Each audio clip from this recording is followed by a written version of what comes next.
kimchi.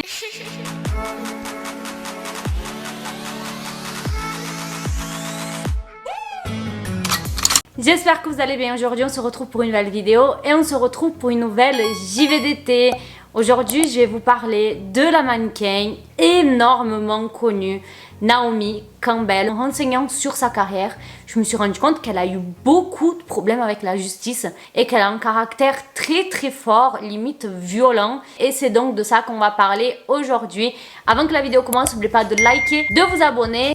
Naomi Campbell est donc née dans le sud de Londres, plus précisément à Streatham, en 1970 et elle a donc actuellement 52 ans. Sa mère, Valerie Campbell, était danseuse mais de ballet. Et en ce qui concerne son père biologique, elle n'a jamais rencontré. Il a quitté sa mère quand elle était enceinte à l'âge de 18 ans, avant même qu'elle accouche. Elle accompagnait sa mère à travers l'Europe avec sa troupe de danse Fantastica dès son plus jeune âge et elle est rentrée à la Barbara Speake Stage School à l'âge de 3 ans. La première apparition publique de Naomi date de 1978 où à l'âge de 7 ans, elle a participé au clip de Bob Marley. Elle n'a pas commencé par un petit contrat, non, elle a participé au clip de Bob Marley. À l'âge de 10 ans, elle est acceptée à l'Italia Conti Academy Stage School à Londres où elle suivait des cours de danse, plus précisément de ballet, puisqu'elle voulait suivre les pas de sa mère. Quand elle était petite, elle disait très souvent qu'elle voulait être comme maman, mais le destin va faire les choses autrement. À 15 ans, elle était en train de faire les boutiques, le shopping, donc à Londres, à Covent Garden, et elle va être arrêtée par une dame qui va lui demander si elle avait déjà pensé à être mannequin. Et cette dame en question, c'était une ancienne mannequin qui dirigeait une agence.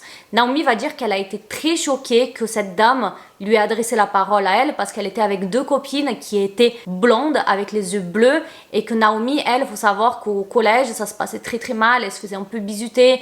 Pour vous dire, on lui lançait des cailloux dessus, des cailloux et des stylos. Mais Naomi se laissait pas du tout faire. Quand on lui lançait des trucs dessus, elle les ramassait par terre et elle balançait à nouveau sur les gens. Bref, cette ancienne mannequin a pris Naomi en photo, lui a donné une carte et a demandé de venir la voir. Quand Naomi en a parlé à sa mère, elle était pas du tout d'accord, elle avait très peur que ce soit une arnaque. Et je vais vous dire un truc, il m'est arrivé la même chose et également à Covent Garden, c'était quand j'habitais à Londres, donc c'était soit 2016, soit 2017. Je faisais les magasins et il y a une fille qui m'a arrêtée, qui cherchait des mannequins, tout ça. Et c'était pour Elite Models, également pareil. Sauf que moi, à l'époque, je pensais que c'était une arnaque et je l'ai jamais contactée. Mais voilà, c'est les aléas de la vie, mais ça m'a fait rire parce que c'était également à Covent Garden. Donc je vous ai un peu spoil, mais Naomi a donc signé avec Elite Model. Et bref, pendant ce temps, elle faisait également ses cours, elle poursuivait ses études à London Academy for Performing Arts. Naomi va faire sa première couverture pour pas moins que Elle Magazine, donc la version britannique. Et son agence va l'envoyer à Paris alors qu'elle avait seulement 16 ans. Et elle va donc défiler chez Azzedine Alaïa, qui était un styliste et un grand couturier franco-tunisien, qui pour elle va devenir un père de substitution, comme elle a toujours dit. Elle va vivre chez lui pendant 3 ans, il va l'héberger gratuitement, il va la nourrir, la conseiller, mais aussi la surveiller parce que soi-disant, Naomi faisait beaucoup le mur à Paris pour aller faire soirée et aller danser dans les bars. Il va dire, elle est comme un cheval de course, en pur sang, elle possède quelque chose de très spécial, elle est au-dessus des autres. En 1987, elle subissait beaucoup de racisme dans le monde du mannequinat, tout ça. Mais heureusement, elle a reçu le soutien de 2 amis à elle, qui étaient donc Turlington et Evangelista. Elle va dire qu'une fois, Dolce & Gabbana voulait pas prendre Naomi et que les deux vont aller voir Dolce & Gabbana et qu'ils vont dire « If you don't take her, you don't get us ». Et là, pour elle, tout va s'enchaîner très vite. En décembre 1987, elle va apparaître sur la couverture de British Vogue.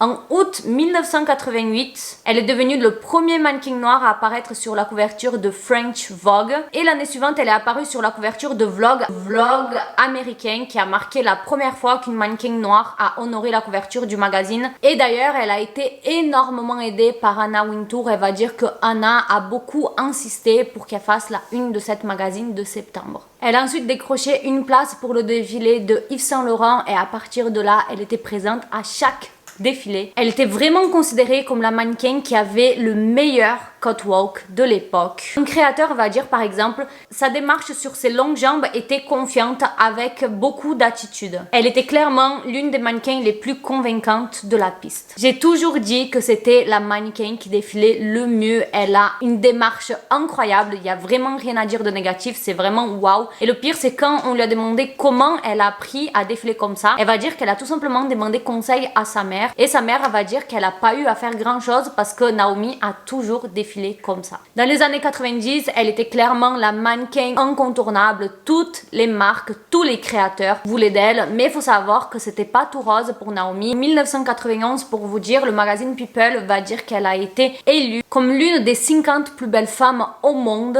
mais malgré tout ça, elle galérait toujours autant pour signer certains contrats. Elle va dire qu'il y avait beaucoup de discrimination, il y avait beaucoup de marques, surtout les marques de cosmétiques qui ne voulaient pas d'elle parce qu'elle était noire. Et elle va dire dans un interview, quand j'ai commencé, je n'étais pas réservée pour certaines émissions à cause de ma couleur de peau. Les pubs de parfum, pareil. En assistant à des auditions et en jouant à un âge précoce, j'ai compris ce que signifiait d'être noire. Il fallait faire un effort supplémentaire, il fallait être 2 fois meilleur. Je peux être considérée comme l'une des meilleures modèles au monde, mais je ne gagne en aucun cas le même salaire qu'eux. Il y a des préjugés, c'est un problème énorme et je ne peux pas continuer à les brosser sous le tapis. Cette entreprise consiste à vendre des filles blondes aux yeux bleus, c'est tout ce qu'ils veulent. Cette année-là, elle va jouer dans le clip de Michael Jackson et en 1992, elle va poser pour Vogue, pour le centenaire de Vogue avec d'autres mannequins. Elle va faire beaucoup parler quand elle va décider de poser pour Playboy, mais pas que, puisqu'elle va poser pour le magazine Sex de Madonna. Pour vous dire, elle était tellement au top de sa carrière que la princesse Diana va l'inviter au palais pour faire une surprise à son fils William. Oui, William qui sort avec Kate, qui est marié avec Kate. Écoute Naomi, est-ce que tu peux venir avec des copines pour faire une surprise à mon fils qui bat sur toi? Et c'est donc comme ça qu'elle s'est dirigée vers le palais pour faire la surprise à William. Avant d'attaquer les polémiques, parlons un peu des choses bien qu'elle a fait. En 2005, elle va fonder une association au Brésil qui s'appelle We Love Brazil, qui vise à sensibiliser et à collecter des fonds pour lutter contre la pauvreté au Brésil grâce à la vente de tissus fabriqués par des femmes locales. Par la suite, elle va même être nommée en tant qu'ambassadrice de Rio par le maire à l'époque, en reconnaissance de ses efforts qu'elle a fait pour lutter contre la pauvreté. La même année 2005, elle va fonder une association qui s'appelle Fashion for Relief, qui organisait des défilés de mode pour récolter de l'argent, pour aider les gens qui ont subi l'ouragan Katrina en 2005. Et par la suite, cette association va continuer à aider les victimes des attentats terroristes de Mumbai par exemple en 2008, tremblement de terre d'Haïti en 2010, tremblement de terre au Japon en 2011 et également la crise des réfugiés syriens en 2017. Parlons un peu de son côté sombre parce que si elle est connue en tant que la panthère noire, c'est pas pour rien, elle a clairement un caractère explosif, voire violent, qui fait flipper beaucoup de personnes. Commençons en 1993 quand Naomi va se faire virer de son agence, donc de chez Elite Models, à cause de son comportement odieux avec le personnel. Le patron de l'agence, donc John Casablanca, va dire que c'était une manipulatrice, une petite madame qui traite les clients comme ses poubelles. Il va donc la virer, mais voilà que 6 mois plus tard, il va la rembaucher, tout sourire, en mode rien s'est passé. Au milieu des années 90 aussi, Naomi va se diversifier parce qu'elle voulait pas rester que dans le mannequinat. Et tous les projets qu'elle va faire vont flop. Tout d'abord, elle va lancer un roman et les gens n'ont pas du tout apprécié. Vraiment, c'était un gros flop, l'écriture était pas ouf. Et une fois qu'il y a eu des critiques négatives, en fait, Naomi, elle a dit, de toute façon, je m'en fiche, c'est même pas moi qui a écrit le livre, j'avais pas le temps pour ça. Cette même année, elle va aussi sortir un album qui s'appelle Baby Woman et ça va faire un gros flop. Les gens, ils vont dire que c'est nul. Mais par contre, le Japon, ils vont bien aimer. Au Japon, elle va cartonner, l'album, il va faire un succès fou. En 1995, elle va faire énormément parler quand avec des collègues mannequins, ils ont investi dans un restaurant appelé Fashion Café. Sauf que ça va pas du tout très bien se passer puisque les directeurs ont été arrêtés 3 ans plus tard pour fraude, faillite et blanchiment d'argent et Naomi a été un peu mêlée à tout ça. On pourrait croire que tout allait bien mais non, voici qu'en 1999 on apprend que Naomi est partie en désintox puisqu'elle était soi-disant accro à la cocaïne et alcoolique également depuis plus de 4 ans. Elle aurait commencé pour la première fois à utiliser ces substances-là en 1994 et en 2005, elle va donner une interview où elle va en parler un peu plus ouvertement et elle va dire « Je m'amusais, je vivais cette vie de parcourir le monde et d'avoir des gens qui vous donnaient n'importe quoi. Mais la petite lueur sur votre visage s'en va, c'est une drogue très désagréable. » Elle va avoir des problèmes avec la justice à nouveau, puisqu'elle a été reconnue coupable à 4 reprises d'avoir commis des actes violents sur des employés, des associés et d'autres personnes. D'ailleurs, dans le futur, on va apprendre qu'entre 1998 et 2009, elle a été accusée plus de 11 fois au total. La première affaire a été en février 2000, quand elle a été accusée d'avoir été violente avec sa secrétaire, puisqu'elle lui a balancé un Blackberry sur le visage. L'affaire a été réglée en interne et aucune information n'a fuité, on sait juste qu'elle a donné de l'argent à son ancienne secrétaire et elle a aussi accepté de suivre des cours pour la gestion de sa colère. Son dossier a été aussi effacé, il n'y avait rien sur son casier judiciaire puisqu'elle s'est excusée et qu'elle avait des remords. Dans une interview en 2000 avec Barbara Walters, Naomi va dire qu'elle n'aime pas du tout être connue comme une gentille fille, que c'était ennuyant d'être quelqu'un de gentil et qu'elle préfère agir de la façon dont elle le fait. On avance en 2007, Naomi va se retrouver devant le juge à nouveau et elle va plaider coupable d'avoir agressé son ancienne femme de ménage. Naomi se serait énervée sur elle parce que sa femme de ménage ne trouvait pas son jean. Elle a été condamnée à payer les frais de médecin de sa femme de ménage et également à suivre un cours de gestion de sa colère et aussi faire 5 jours de service communautaire à New York. Et là, même là, elle va faire parler puisque quand elle devait aller faire le ménage à New York, elle a mis une robe Dolce & Gabbana qui coûtait plus de 300 000 $.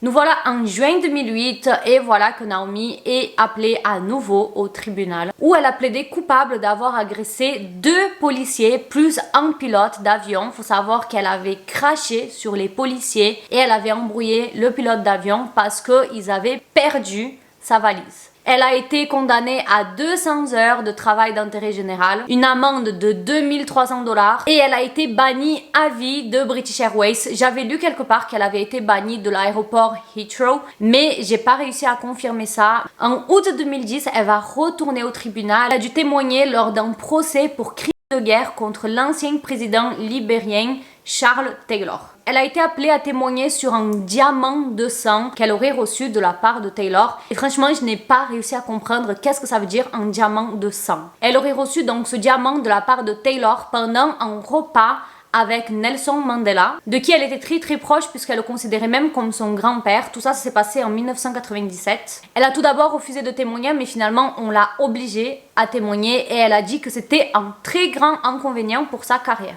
On est d'accord. Quand j'étais en train de dormir, on a frappé à ma porte et j'ai ouvert. Et 2 hommes étaient là et m'ont donné une petite bourse et ils ont dit un cadeau pour vous. Et elle va dire qu'elle avait même pas remarqué que c'était des diamants au début, puisque ceux qu'elle porte viennent de chez Harry Winston ou d'autres grandes joailleries et n'ont pas besoin d'être nettoyés pour briller. Excuse-nous. Et là vous vous demandez, ok, mais pourquoi ce Charles Taylor est poursuivi, tout ça? En fait, il a pris un chemin très sombre. Charles Taylor était à la tête d'une grosse rébellion. Il aurait formé plus de 5000 soldats, donc des enfants, qui avaient en tout cas moins de 18 ans. Il a même été soupçonné par la suite d'avoir hébergé des terroristes qui étaient en lien avec les attentats qui ont eu lieu aux États-Unis, à New York. Bref, c'est archi complexe, c'est pour ça que je vous laisse un document avec tout plus en détail parce qu'il y a des mots que je peux pas employer, je pense que vous comprenez YouTube comment ça marche. Mais Naomi, en tout cas, elle a fait son témoignage, elle a dit qu'elle savait pas que ça venait de Taylor. Taylor, lui, il voulait juste la charmer, il lui a donné ça. Et finalement, elle a rien eu, c'est juste qu'il voulait son témoignage. En mars 2013, Naomi, elle va devenir la présentatrice et la juge même de l'émission The Face, qui est un peu comme The Voice, mais version mannequin. Il y a un nombre de mannequins, elles font des épreuves, tout ça. Et The Face, ça a été diffusé dans 3 pays. Il y a eu la version États-Unis, il y a eu la version Australie et il y a eu la version britannique. Et dans cette émission, il y a eu beaucoup de polémiques. Une épreuve où les mannequins devaient défiler, donc par 2. Et il y avait une mannequin qui défilait qui n'arrivait pas trop à garder ses bras en place. Mais Naomi ainsi que les jurys, ils se tapent un fou rire devant elle alors qu'elles sont pas des mannequins pro, vous voyez. I'm crying. Oh my goodness. elles sont quand même là pour apprendre et elle se moquait ouvertement devant elle. C'était super blessant. Les gens, ils lui avaient énormément reproché ça sur Twitter. Et aussi le fait que Naomi, c'était un peu une pick me, vous voyez, en mode moi ton âge, je faisais déjà ça, moi je... Don't compare yourself to me, ever. You are not on my level, Nicole. You never will be on my level. Do not compare yourself to me. En juillet 2015, elle va faire son retour dans le tribunal puisqu'elle va être accusée de violence par un paparazzi. Elle va être condamnée à 6 mois de probation par un tribunal sicilien pour son agression en août 2009 contre un paparazzi puisqu'elle avait frappé avec son sac à main. Les années se sont passées et elle a continué à percer et à travailler tout autant. En septembre 2017, elle est apparue dans le défilé printemps-été de Versace.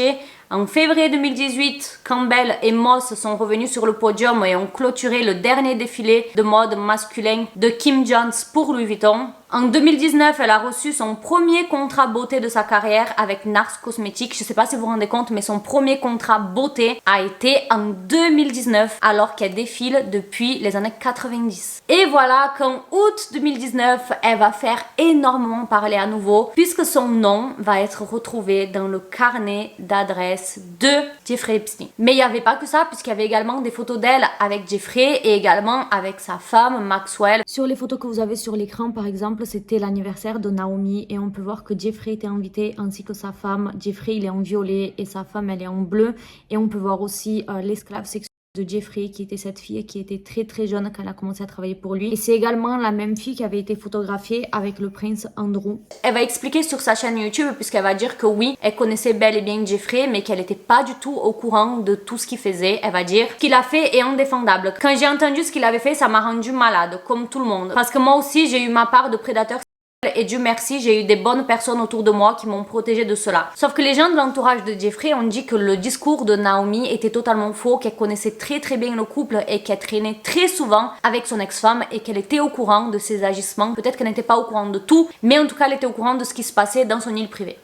En mai 2021, elle va annoncer la naissance de sa fille. Les gens, ils ont été énormément choqués parce que, comme je vous ai dit, elle avait soit 50, soit 51 ans à l'époque. Et pour beaucoup de personnes, c'était impossible de tomber enceinte à cet âge-là.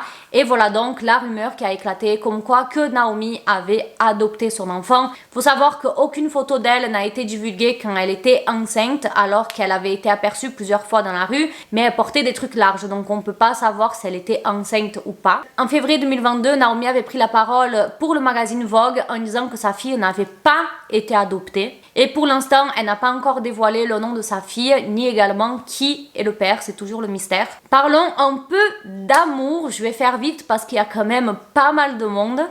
En 1993, elle s'est fiancée avec le bassiste de U2, Adam Clayton, mais ils se sont séparés l'année suivante. En 1995, elle est sortie avec Leonardo DiCaprio. De 1998 à 2003, elle était en couple avec le chef de la course de Formule 1, Flavio Briatore. Elle s'est fiancée avec lui avant de rompre sa relation, mais elle a dit qu'il serait son mentor pour toujours. Je ne sais pas ce qu'elle veut dire par mentor. Elle a eu également d'autres relations dont je me rappelle pas, je vous le mettrai sur l'écran, mais toutes étaient des relations très rapides. De 2008 à 2013, elle était en couple avec l'homme d'affaires russe Vladislav Donorin. Là, il y a une polémique qui le concerne et qui est sortie en 2020, puisqu'elle a été visée par une action en justice sortie de nulle part. Je vous lis ce que j'ai lu dans l'article. Selon les informations, le milliardaire russe de 57 ans accuse le mannequin de 50 ans de ne pas lui avoir rendu de l'argent et des affaires de valeur qu'il lui avait prêtées. Mais quand je me suis renseignée un peu plus dans l'histoire, faut savoir que quand ils étaient ensemble, il lui faisait des énormes cadeaux. J'avais lu même qu'il lui avait offert une villa en forme d'œil. Il lui avait fait des cadeaux pour la somme de 3 millions de dollars. Et il s'est dit, ok, on n'est plus ensemble, 7 ans après, je veux que tu me rendes la somme que je t'ai offert en cadeau. Donc c'est même pas qu'il lui a donné 3 millions de dollars, il lui a donné des cadeaux. Plus, il lui aurait prêté de l'argent. Et le mec, il lui dit, je veux que tu me rendes, alors que ce sont quand même des cadeaux. Je n'ai pas réussi à trouver des informations si elle a rendu l'argent, si elle n'a pas rendu l'argent, qu'est-ce qui s'est passé de cette poursuite en justice. Impossible de trouver. Mais voilà donc, en ce qui concerne le parcours, les polémiques de Naomi Campbell. J'espère que cette JVDT vous aura plu. Personnellement, ça m'a énormément choqué. Tous les problèmes qu'elle a eu en justice. Et j'avais lu comme quoi qu'elle avait dit qu'elle avait ce comportement agressif parce qu'elle avait vécu sans son père, qu'il lui manquait une figure paternelle, tout ça. Donc d'un côté c'est compréhensible, mais je ne savais pas du tout qu'elle avait eu autant de problèmes, vraiment, comme quoi quand on se renseigne sur les gens, on apprend des trucs de ouf. Dites-moi qu'est-ce que vous en pensez dans les commentaires. Est-ce que c'est une mannequin que vous appréciez? Est-ce que vous la suivez pas du tout? Et dites-moi s'il y a quelqu'un d'autre que vous aimeriez bien que j'aborde dans le monde du mannequinat. Personnellement c'est un thème que j'aime beaucoup. Donc dites-moi, n'oubliez pas de liker la vidéo, de vous abonner. Je fais plein de bisous. Bisous, ciao.